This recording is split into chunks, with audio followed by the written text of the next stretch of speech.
All right, what's up, everybody? Welcome to another episode of Behind the Cards. Today, I have one of my favorite channels I've been watching. I have Hugo on from Signs of the Pastime. Welcome to the show, Hugo. Thanks, Theo. It's good to be on, brother. Appreciate you. Dude, you really came on strong. You started making these videos where you're at unique locations and things like that, and I just really been enjoying the just different type of video. And if somebody's watching right now and you're one of those people who are only going to watch 10 minutes of this video, please at minimum check out Hugo's channel. He shoots a very unique style. But what made you start shooting videos on YouTube?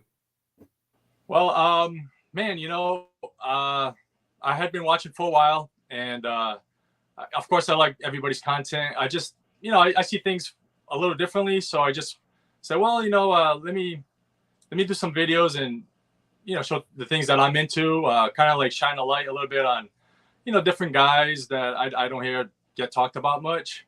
So yeah, and that just brewed for a while. I was just so hesitant because I say, well, you always, you know, human nature, you're gonna compare yourself with others, and I'm like, well, my collection is not anything to get excited about. So I that was the main part of getting on here. I said, well, I don't have anything anyone's gonna really care about.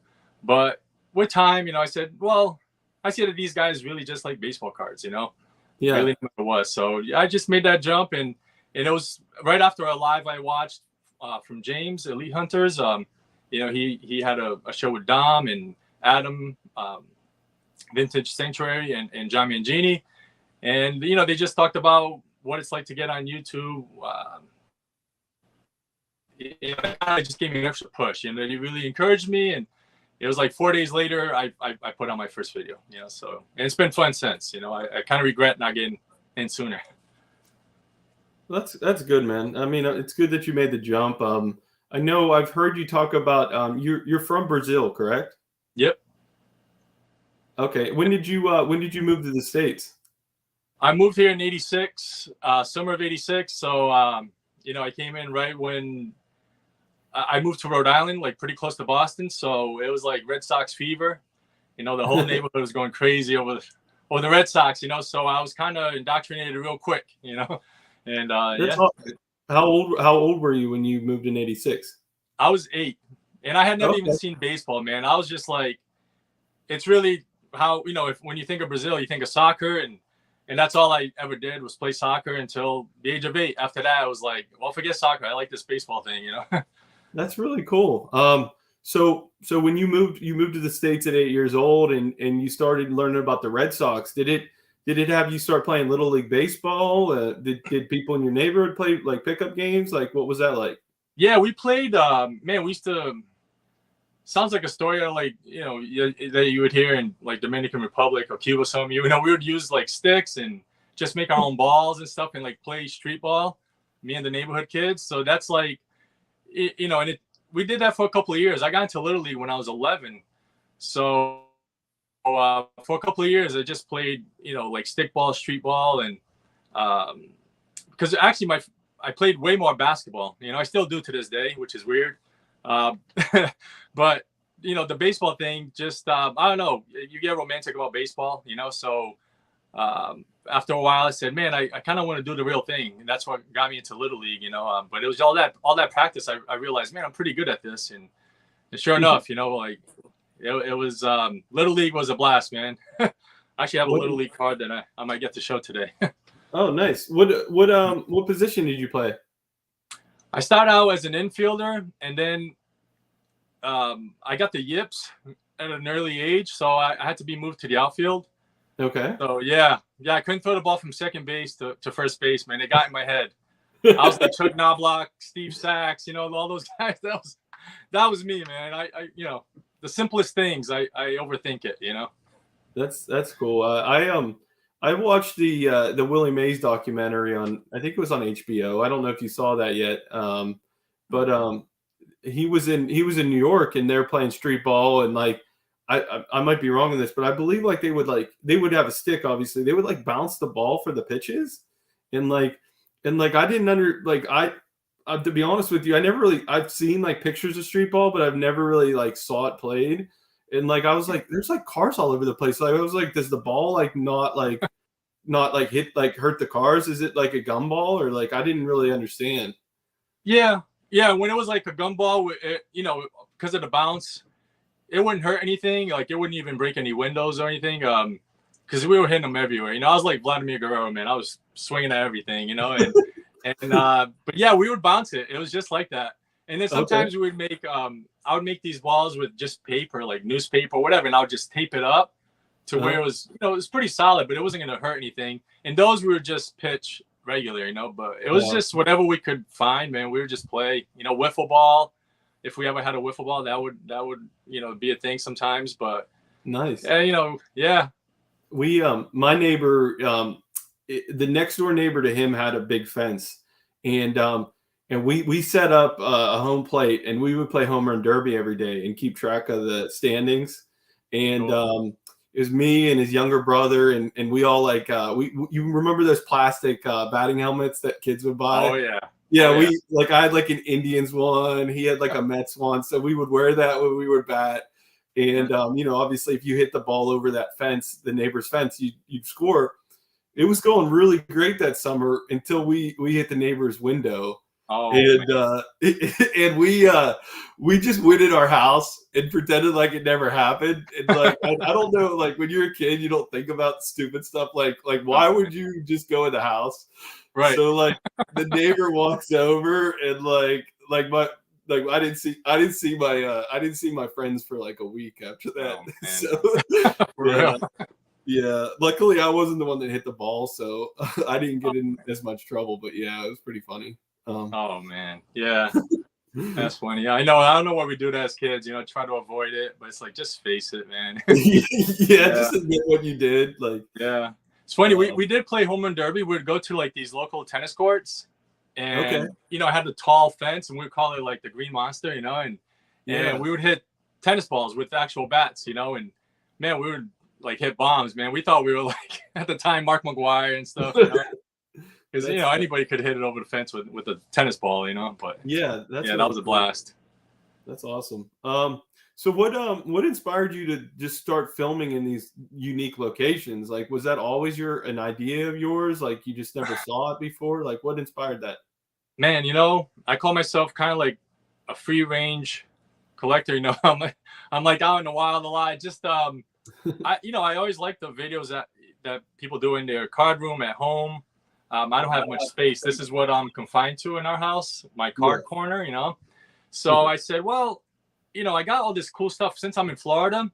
You know, there's a ton of baseball history around here, and I'm always intrigued by it and always exploring and finding out different things from the past or even now, you know, that have to do with baseball. And I just love learning about it. And I like to go check out these places. And I said, well, why not, you know, film there and, you know, bring my cards along, you know. I don't have anything too crazy. You know, I could take the risk, you know, to take them out with me. Yeah. And yeah, I enjoy doing that, you know, just being out. You know, baseball is like, it's an outdoor sport, you know, so kind of like keep it that way with the way I shoot my videos, you know. That's really cool. I think it's cool. Do people ever like see you like because you film on the street, you film in restaurants? Do people ever like look at you weird, ask you what you're doing, like anything like that? Does it ever get awkward? Man, all the time. It is super awkward, man. That's why I edit so much. Like there's always, you know, and I do a lot of voiceovers now because I find myself kind of whispering at times because I don't want people hearing me like, oh, who's that weird guy? What's he talking about? You know, and but yeah, you know, You were sitting. I'm You were starting to sitting get at it. breakfast. You were sitting at breakfast the one day, and like you're trying to eat your breakfast, talking about cards. I'm just like, people were like, "What is this guy Oh man, doing?"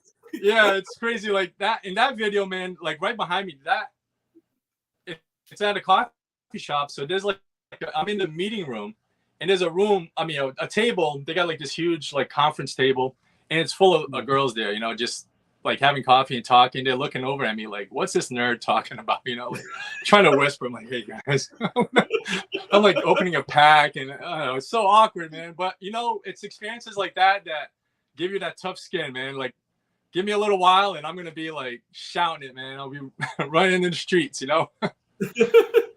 So Oh just wow, give me a little time. That's it. that's pretty cool. Do you ever have though people that like also collect baseball cards and they kind of sense what you're doing? Oh, they kind of sense what you're doing and they're like, oh, I collect baseball cards, or that hasn't really happened yet. It actually happened. There's a video. I should be putting it out today or tomorrow, but I filmed it at a minor league game that I was at recently. Okay. And a guy saw me. I had my cards out, and I'm talking to the camera with my cards, and he saw me from a distance, and he came over, and he's just like, "Hey, was that baseball cards? And can I see what you got?" You know, and I didn't have anything. Like, you know, he's expecting like Mike Trout and Otani or whatever, and you know, I got guys like, well, you see, it's about Japanese baseball and like guys from America that went over to play in Japan. Okay. So it's like, you know, Bobby Rose and, you know, who else was, I mean, like guys nobody's really heard of. Alonzo Powell, you know, like guys that were major league prospects, but then went to play in Japan, you know. And so I'm showing him these cards and I'm all like excited. And he's like, oh, okay. Yeah. And he just walked away like disappointed, you know. That's hilarious. It's not for everyone. Now, has your wife ever come with you and like, does she get embarrassed by what's going on, or is she like happy about it? Oh yeah, my wife, man, she's the biggest like encourager and supporter. She's like, you need to just tough it out, man. Like, get out there and do it. You know, like you committed to this, man. Like, you know, she's always with me. You know, it's really cool. Like, she's super. Wow. Yeah, she's always in the background, and she knows to give me my space because like if she's around looking, then I'll really be like putting pressure on myself. So she'll go for a walk and stuff, but she gives me like a pep talk, like, come on, just press hard and go for it. It's gonna come out great. All right. That's awesome. Right. That's Yeah. so cool. What's the furthest you've went to shoot a video, like from your house, like the furthest location? So far it's only Sarasota, which it's only about an hour and maybe an hour and a half tops, you know, from my house. But I plan on going all over Florida. Just haven't really had much of a chance, you know. But now that, you know, it's summer and my foster son, he's out of school, so we've been planning. So I got some stuff coming up that's gonna, you know, go a little further. Like I plan on going to Miami, places like that. So yeah, so it'll be fun, you know. There's a lot down here. What was the one where you were running around outside, like the guy who hit the home run at the end, and you were running out? Where was that was in Dunedin. That's like right, basically in Clearwater, and it's only like an hour for me. So that one, it was crazy, man. Like that ballpark's in the neighborhood, so there's people just walking their dogs and stuff, and here I am just running around, and people are watching me, and like a car was going by waving at me, like, yeah, keep it up, man. I got a kick out of that. That was probably the one I got the biggest kick out of. And that was great. You had like inspirational music playing. I thought, I love it. That's awesome. I actually have some. My wife's family has some family in Clearwater, so we've gone down there probably 5 or 6 times. So hopefully, if you live close by Clearwater, hopefully I can meet up with you sometime. That'd be cool. Yeah, definitely, man. That'd be cool. Yeah, you know, Bradenton is not too far away, and you know, Pirates play. You know, so there's a ton of stuff, man. There, like history, you know, like all in baseball card history, just right there in Bradenton. You know, that's awesome. Yeah, so cool stuff to check out. What's the favorite place? Where's your favorite thing? The favorite place you've shot so far? Favorite place? Oh, good question, man. You know, wow, good question, man. I was thinking maybe that baseball museum that had like that huge collection, or maybe the Al Lopez. I don't know. Yeah, no, you know, the Al Lopez one was really fun because you know, it was just trying to spotlight all the different things of why he's so important in the area. So yeah, I guess the Al Lopez one, you know, that I've gotten such good feedback on that video, and you know, like I'd like to do it again sometime, you know, now that my style is kind of coming into place of what I'm more of like in front of the camera, you know. So I guess, yeah, I'll say that Al Lopez, you know. My wife likes my first video because she loves Sarasota, and I did one on Buck O'Neill. That was my first video, and that's my wife's favorite, but I tend to go towards the Al Lopez one. That's honestly, the Al Lopez one, I know. I think the same way. I need to reshoot a video of this or that, but man, I think it's really good. I don't think it needs redone. But that's like like honestly, if somebody wants to try out your channel, I would recommend them try that episode out. But like honestly, I feel like it could be on PBS. Like it's like real good. You go to like so many places. Like that must have took forever to shoot. Yeah, okay. Like we just go, my wife, call it like an adventure day for him, you know, and because he's not into baseball, being that he's a foster child, like this is his first exposure to baseball. So we try to make it really fun, and just, you know, we went to Tampa that day and rode the trolley all day and stuff. Just went back and forth between, you know, where the museum's at to like downtown, had lunch, all that stuff, and exploring, and showed them, you know, the different ballparks there, the stadium, and it was just fun, man. You just make it kind of like a family event, and you know, it'll go well regardless. You know, either be a great memory in a terrible video, or it'll be a win-win. You know, and sure enough, it worked out well. Yeah, I appreciate it, man. You know, the thing with that video is like, I get so nervous. Like I misspoke a couple of times. I said some silly things that, like, you know, for example, Al Lopez, he would deliver bread, right? So in the video, I say bread deliverer, and it's just like, what, you know, it's just like, there's no such thing, you know. Like I should have said bread delivery man. So in my head, I'm like, oh, I got to go and correct that, and you know, and just polish it off. But you know, it is what it is, man. I should just accept it, like you said, and just be happy with it. And nobody's getting paid. It's all good, man. That's really cool. How long you have a nice, you do a good job on editing, and I can appreciate that, being somebody who tries to do some editing myself. How long does it take you to edit your videos? Oof, man, it's a couple hours easily, you know. I mean, the most simple video, because I try to get it just right, you know, and so I'm constantly going back, and I do it all on my phone, so it's like I'm zooming in, I'm like, what is this? And you know, it's just kind of tedious stuff, you know. I actually edit on my phone too. Oh, really? Okay. A lot of guys use the let me double check what it's called. I use a program called VN. Okay, that's cool. I'll have to check it out. I use CapCut. CapCut, yeah. Because I have a friend who's a comedian, and he says he's done like comedy specials using CapCut and stuff. Wow. Yeah. So he's the one who put me onto it. And I said, oh, I'll try it, and it's worked out all right. But I'm always curious as to what else is out there to try. Yeah, I mean, I think your videos look really professional and good. So I don't know if I would change the editing software you're using, but that's cool. Like it's something that I don't hear talked about on here at all, is like shooting videos and what editing software, you know, which rightfully so we talk about baseball cards, but it's kind of cool to get some tips of the trade. For sure. So you're big into autographs. You know, what started that love for autographs?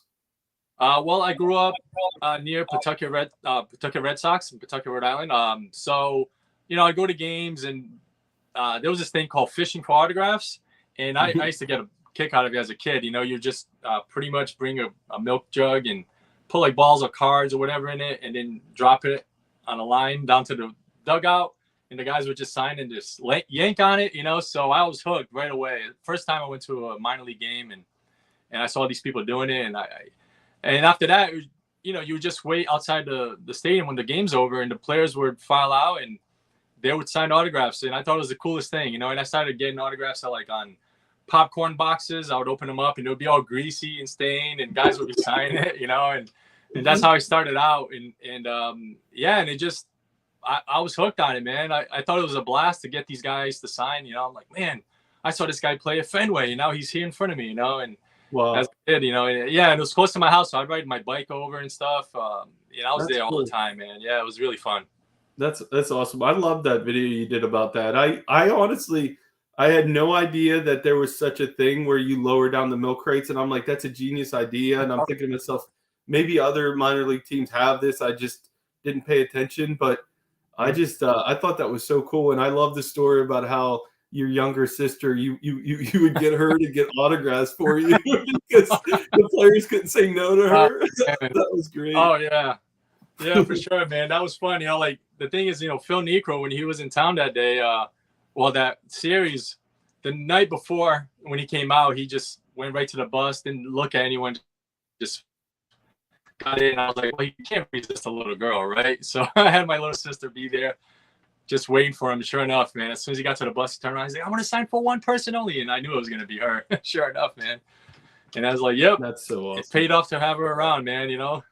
So yeah, I love that story. That was great. So Thanks, man. so how about I know it's probably hard to estimate, but like about how many autographs would you say you have? Like over like how many? Man, being that all right, so my story real quick. All the autographs I had as a child. Now I made a stupid mistake years ago when I was moving. I lived kind of like on the main road here in Orlando, and I had a tub full of my autographs, and I had my car packed full of stuff, and I said, well, I'll be right back. I wasn't moving too far away. So I left my tub on my carport, right? And I thought nobody's going to come mess with it. But when I came back, like, an hour or two later, the tub was gone. So I lost most of my childhood autographs, so, Wow. And I had hundreds, so I had to, once I got back into it, I've only been back in the hobby a couple of years. I started like spring of 2021. And so I haven't accumulated much. It's a few hundred, but it's not much, and I pick up stuff like every week. So, it's just a growing collection of course, like anyone else, but I'll say probably 300 autographs roughly. Okay.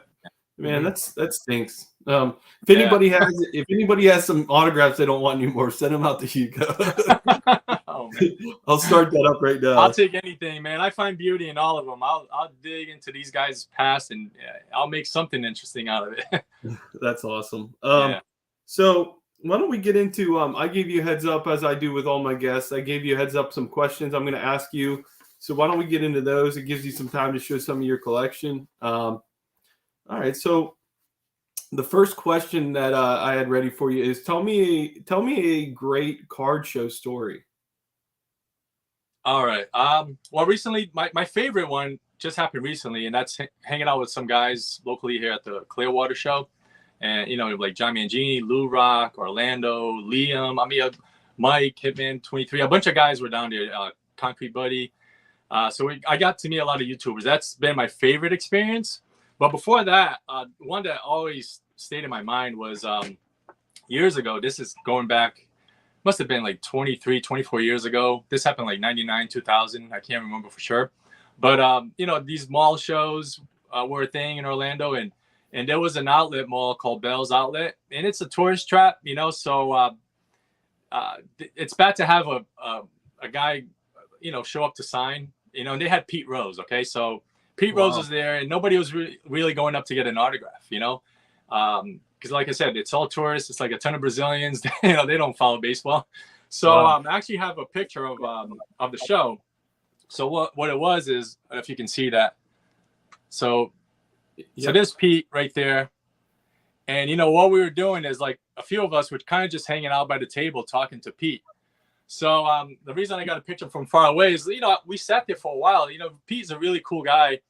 And he's just answering our questions. And, I'm giving him like silly questions like, hey, what's it like to play at Fenway? It's like, what do you think he's going to say, But he was answering. It was really cool. Really nice guy. He was just one of the boys. It felt like Uncle Rico, like back in the day, I could throw a pigskin, over those mountains or whatever. And so he's just telling baseball stories, It's like, that's kind of like what it felt like, Uncle Pete, But anyway, after about, 15, 20 minutes of shooting the breeze with Pete Rose, he looks over at me and he's like, so kid, you going to get an autograph or what, And I had spent all my money, like buying cards that show. So now this was for me, it was like, hey, this is like free, entertainment or whatever. I'm just getting a kick out of this. I didn't have any more money. So, but I was kind of like embarrassed that Pete Rose is like, all right, dude, you've talked to me for like 20 minutes. You're going to get an autograph. And I remember how much it was. I want to say it was like $30. It wasn't much. Yeah. But I'm the type of guy that like, well, that guy, he's got one in his case for $20, like, why am I going to pay you 30? Which, come on, just pay, have that experience of getting it in person. But I was so cheap, man. I was on such a tight budget. It was right after Christmas. I think it was like in January. So I didn't have much money. And I told Pete, I'm going to hit the ATM. I'll be right back. And I never came back. I walked away, snapped the photos from a distance and never went back. So I left Pete hanging, so yeah. So I regret it, man. I should have just, go into debt. I don't care, man. Overdraft, like just get the $30, man. Get Pete Rose. Like, I don't know. So anyway. Yeah, I've heard a couple guys. Jake was one of them. Talk about getting Pete Rose's autograph, and he does seem like he's very, very personable and very nice guy. So yeah, he's a nice guy, man. You know what? Crazy thing is, I might be in a minority here, but I'm a like keep Pete out of the hall guy, which is it's kind of messed up, but I have my reasons, and I mean I didn't tell him that, but he almost convinced me to change my mind. But I've always been like, no, he's still a legend, like he still has his place in baseball history. Like I don't know, when it comes to the Hall of Fame, even though I'm like a bigger Hall of Fame guy, I just think you got to keep baseball like they made an example of those guys back in 1919 with the Black Sox, and they got to stay consistent and stick to it, So if Shoeless Joe can't be in it, sorry, Pete. No, I feel you there. You gotta, it's you gotta set some standards. It just it just sucks that like people always do the comparison of if somebody walked in there that knew nothing about baseball and Pete Rose isn't represented, it's kind of hard to explain the history of the game without him in there. So it's kind of like people. It's the same thing you say about steroids. Like how do you go in there and you have nothing about Barry Bonds or Mark McGwire and Sammy Sosa? So it's definitely hard. Definitely hard. It is. So the next topic was what's a meaningful card in your collection? All right. A meaningful one is like when I got back into collecting. I didn't have much because. Back in 2004, I ended up selling my whole collection. Like life was happening, and I said, well, I can get good money for all these cards, and I unloaded everything. I started an eBay account in 2004 and just sold one by one, and it was painful, But for years, I said, well, I had my run with baseball cards. It was just a memory, but then I got the itch again, and the first card I bought when I got back into it, I wasn't even, signs of the Pastime. It wasn't like even baseball centered, But I bought a Tim Tebow because I like Tim Tebow, man. Like, back when I got back into the hobby, I got this RPA Tim Tebow and his Florida Gators. That's the best way to collect Tebow and his Gator stuff. He's a college football legend. Yeah. But I got this card because, Tim Tebow is just, I would go to like conferences where he would speak at. He's a very inspirational guy. Just encourages people all the time. And back in the spring of 2021, it wasn't like the right time to get back into the hobby. A lot of like big life things happen, life-changing things. 2 big things happened back then. And life was kind of chaotic, So, I mean, everything, life, my world kind of got turned upside down, I guess you could say. And financially, I wasn't in a position to get into the hobby, especially at what modern prices are like. So it didn't make sense, but, again, my wife encouraged me. She's like, well, you get such a kick out of it. You always used to enjoy it. So she really encouraged me. And, being that Tim Tebow, I listened to a lot of Tebow stuff for inspiration. I just dig the guy, man, So I said, well, I'm going to get a Tim Tebow card. And which one should I get? And, being a Florida guy, and I just like him in the Gators uniform. It has his autograph, it has a patch, rookie card, all that. It hit all the buttons, and that's the most meaningful because it was like the first one I bought getting back in the hobby. So even though I don't do football cards, that's like my one football card. That's awesome. That's great.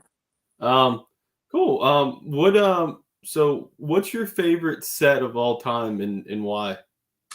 All right. Now I only have one set that I have collected. Yeah. Topps, of course, is king, and we all love our Topps and Bowman and all that. But I told you I'm a very unconventional guy, but the only set I have in a binder is if y'all remember this 1993 and 94 Ted Williams. Do you remember this? No. The Ted Williams set, Ted Williams Card Company. People say he started this company to kind of give something for his son to do. But what I like about it, man, I think they did a really good job with it because it has players in here. Like when you start going through it, of course, number one starts with Ted, but he shines a light on a lot of guys that tend to be forgotten in baseball. Like Mel Parnell, he was the ace of the Red Sox for years until arm troubles had him retire. So he doesn't have the numbers, the longevity. Yeah. But pitching at Fenway Park as a lefty, it's not a recipe for success, but he was very successful. So guys like that, like Pearsall, Tion, and I got the Branca autograph. And you start going through it. I got one here you'll appreciate, Theo. I got a Manny Sanguillen. Oh, nice. Yeah, so it's autographed. Says God bless you. Now, the quality is not the greatest. I do like the, it's like embossed and it's got a decent shine. The photos are pretty cool, but again, Manny Sanguillen in the back, it gives you like the top 5 years of a player. Oh, nice. And then in this card, it has in 1973 Manny Sanguillen batting .411, which I get a kick out of. So it's like typo. I'm sure it was .311, but it shows you that the quality wasn't the greatest. But what I like about the set is, again, there's that he shines the spotlight on all these guys. But check these out. He had like some great Negro League cards in the set. Oh, wow. I mean, this is 30 years ago. Like these were the best cards for Negro Leaguers at the time. And he had some for the girls baseball league, the professional baseball league. Yeah. Again, great cards, and he just showed love to everyone. Telling the history of baseball. Barrier breakers, guys who, like Campanella, Doby, Gilliam, Joe Black, Satchel Paige. It's just really cool stuff. And then the 1994 had great photos. You can't really read the names well, but I got a Johnny Vandermeer autograph here. You can see that. But nice. I'm trying to get as many autographs on this set as possible. Like one of my favorite cards. This is my favorite Brooks Robinson card, and it's from this set because that's what Brooks is known for, right? Just laying out for a ground ball. He's known for his glove, and then he's got that sweet autograph all across like that. And it's from the Ted Williams set there. It's so I just think he did a good job with this. It only lasted a couple of years, but it had it all. There was serial number cards.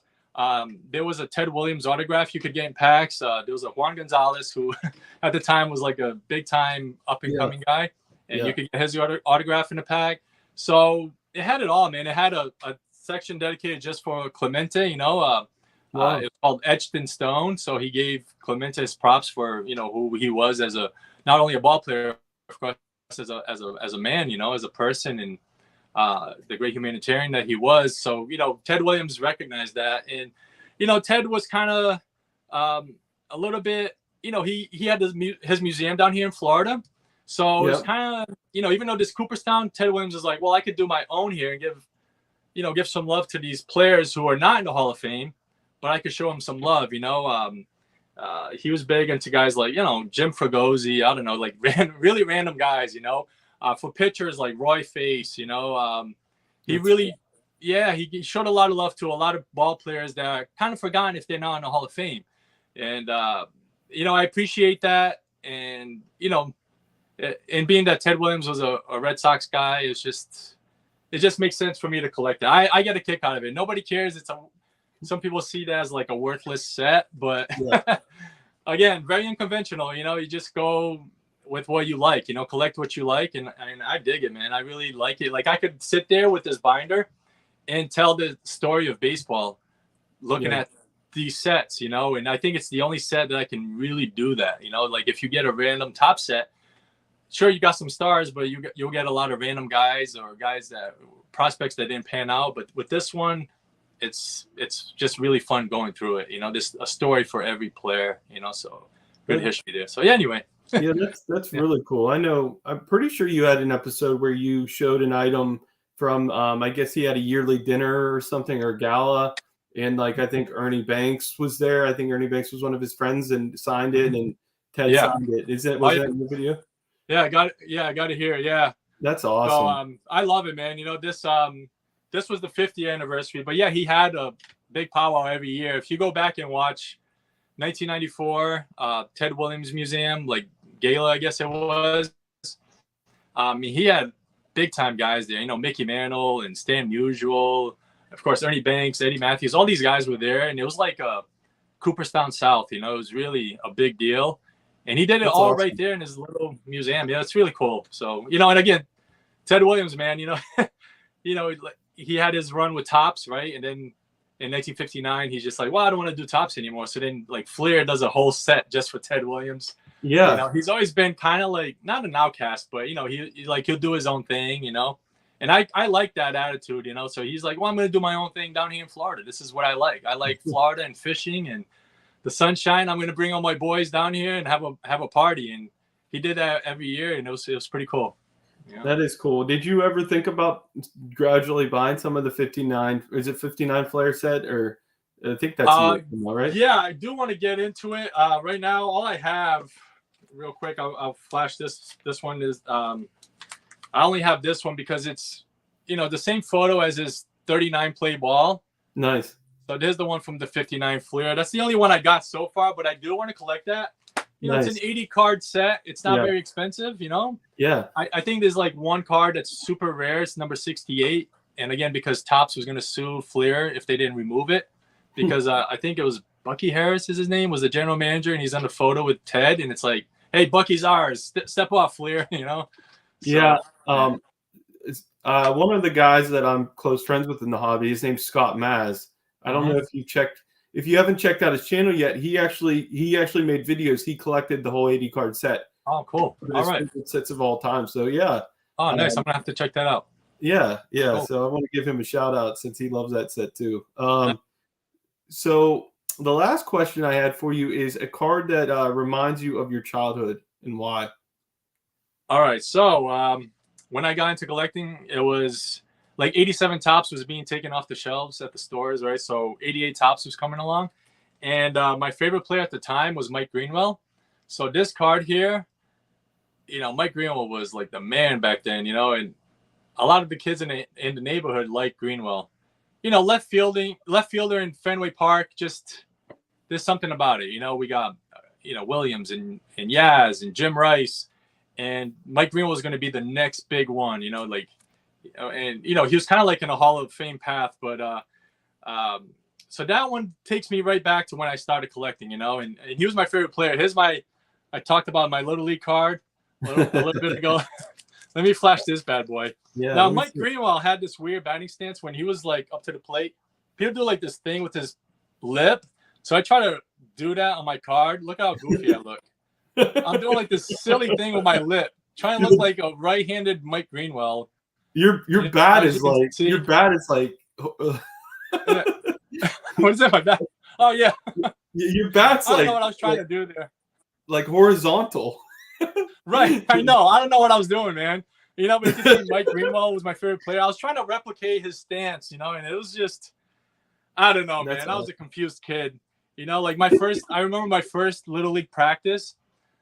Ricky Henderson was like, it was like his MVP year or whatever, you know, but like Ricky Henderson was big time at the time. So I went my first batting practice in Little League. I'm like crouched down really low, like Ricky Henderson. And I got yelled at so quick by my coach. You know, the coach was like, what are you doing? Stand up, man.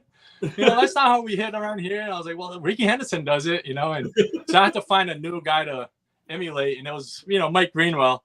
So, yeah, that's with that bat, I don't know what I was doing, man. It's but I get a kick out of it now looking back. You know, I still had it. Look, the following year, I had a different card. And look at that. It still have the horizontal bat. I'm almost like Julio Franco, like with the bat way up here. I'm like, I don't know what I'm doing. Yeah. It's like way up here.